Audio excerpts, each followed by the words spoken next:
¿Qué tal, amigos? Otra vez aquí Adán Juárez con ustedes, compartiéndoles una reflexión. En esta ocasión quiero comentarles un asunto que para los mexicanos es muy importante, que es precisamente la educación de los niños. Resulta que por ley la educación en México, que es primaria y secundaria particularmente, es gratuita y obligatoria.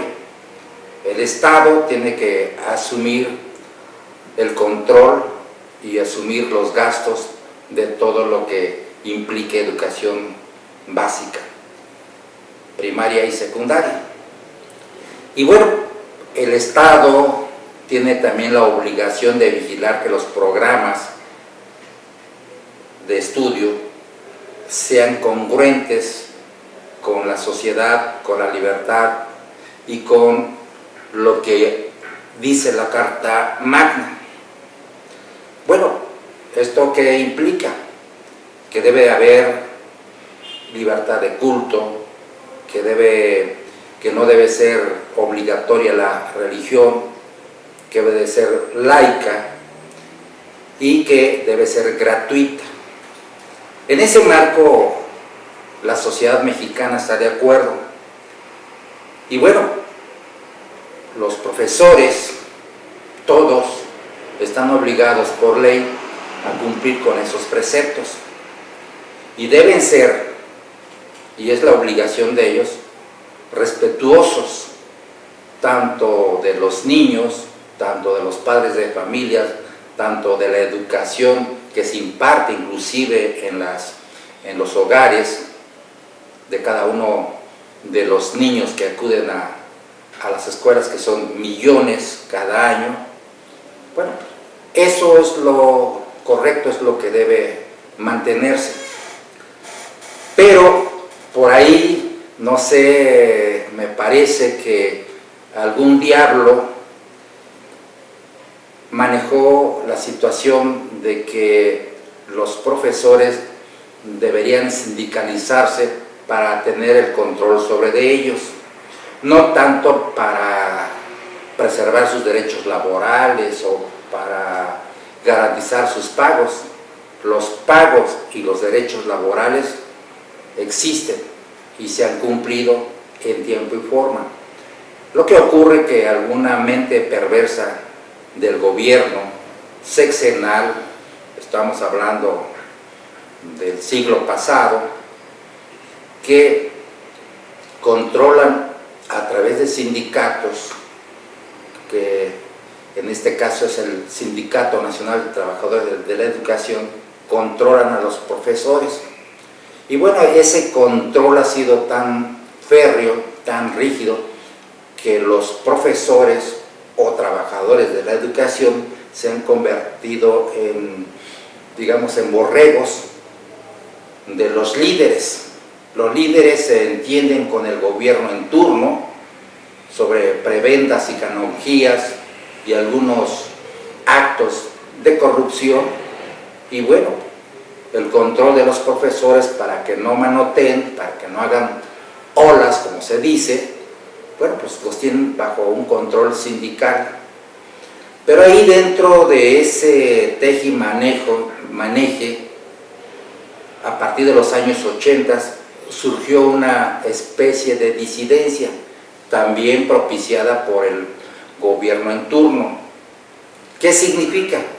Bueno, significa que esa disidencia, ahora llamada o mal llamada Coordinadora Nacional de Trabajadores de la Educación, un grupo radical que lo mantuvieron y lo mantienen a través de grandes prebendas y grandes actos de corrupción, bueno, lo han ido alimentando, lo han alimentado a tal grado de que esos grupos radicales se encuentran ahorita en 4 entidades, que es el Distrito Federal, Oaxaca, Michoacán y Guerrero. Estamos hablando de alrededor de más de 200,000 trabajadores. De hecho, los trabajadores de la educación son más de 1.200.000 trabajadores. Bueno, de ese 1.200.000, los de la CENTE, llamada CENTE, son aproximadamente 220.000 trabajadores. Pero el problema no son los trabajadores de la educación. Ellos de alguna manera son rehenes de los líderes. Los líderes los obligan a hacer marchas por encima de la ley, los obligan a bloquear carreteras, los obligan, por ejemplo, aquí tenemos cerca, en el centro de la ciudad, tenemos un monumento a la Revolución que está alrededor copado por esos presuntos profesores maestros de la educación. Bueno, esta gente, pobres de ellos, porque se duermen en el suelo, en sus orines, y ahí defecan, mientras que sus líderes están allá, en los hoteles de lujo, con champán, con whisky, con comidas de primera, cenas de primera, y dicen que hasta con sus amantes, imagínense. Entonces, eso no se vale.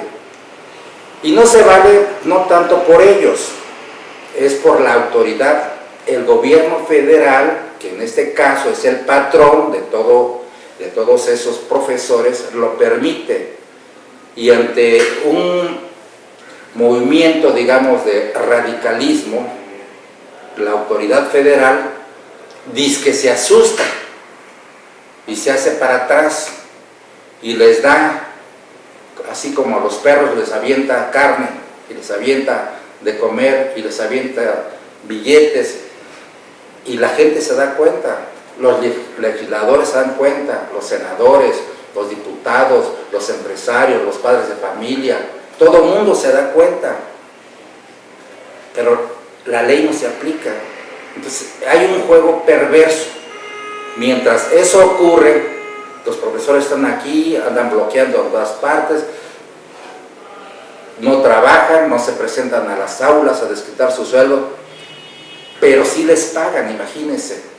Por ejemplo, la nueva ley de educación, la reforma educativa, dice, son dos cosas muy sencillas: profesor, trabajador que no se presente a trabajar durante 3 días sin causa justificada, no se le paga, y además puede ser despedido. Eso en cualquier empresa ocurre, pero aquí no. Aquí con estos señores no. Estuvieron más de 15 días ahí, a un lado del Monumento a la Revolución, en sus casas de campaña, bloqueando calles, rompiendo vidrios. En algunos otros estados anduvieron quemando gasolinerías, camiones. Bueno, pero la autoridad, ¿dónde está? ¿La ley dónde está?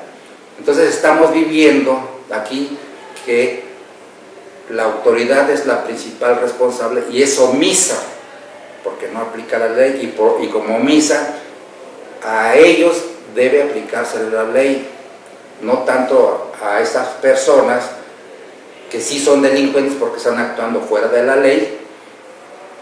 Es a ellos, a la autoridad, que ellos tienen la obligación de aplicar la ley, como se aplica a todos los mexicanos. Cualquier mexicano que delinque, cualquier mexicano que infrinja la ley, pues se le aplica, o debe aplicársele. ¿O qué? Nada más porque ellos son poderosos, porque ellos son muchos, y porque son radicales, a ellos no se les debe aplicar la ley. Y nosotros, como pacíficos, nada más no cumplimos nuestros impuestos, nada más no acudimos a las citas de la autoridad ante la delegación respectiva, luego van por nosotros 2 policías. No se vale, no se vale. Entonces, eso es lo que quisiera comentarles. Y ahorita, justamente, hoy precisamente por la mañana, al mediodía, compareció el secretario de Educación Pública, el licenciado Emilio Choifet Chemor, ante una comisión de senadores y diputados. Y así, ahí les dijo, él así muy campantemente, Es que nosotros, la autoridad federal, nosotros no pagamos, el que paga es el gobierno, los gobiernos de los estados, culpen a ellos. Eso es absurdo, porque la autoridad federal es justamente la que tiene los recursos, y la autoridad federal, en efecto, se lo transfiere a los gobiernos de los estados, pero tienen que vigilar que efectivamente ese dinero llegue a las manos de las personas que realmente trabajan. De otra forma, pues ese dinero, si aceptamos esa lógica como buena, ese dinero podría caer en manos del gobernador y se queda ahí, o en manos de camarillas, de delincuentes. Dices, bueno, que se hagan ellos pelotas. No, señor. El secretario de Educación Pública tiene la obligación de vigilar a dónde llegan esos recursos que son del erario público, es decir, de todos los contribuyentes que aportan su dinero, y que si no lo aportan, ahí está Hacienda sobre de ellos y los lleva justamente al banquillo de los acusados. Me parece que la sociedad tiene el derecho de exigir que los dineros se canalicen debidamente y se pague a quien trabaje, no a quien no trabaje. Y aquellos delincuentes que andan cometiendo actos delictivos, tanto en la calle o allá en los escritorios, pues a esos hay que aplicar la ley, no queda de otra, señores. Ese es el punto de vista, me parece, que de la mayoría de los mexicanos. Ahí les dejo mi reflexión. Muchas gracias.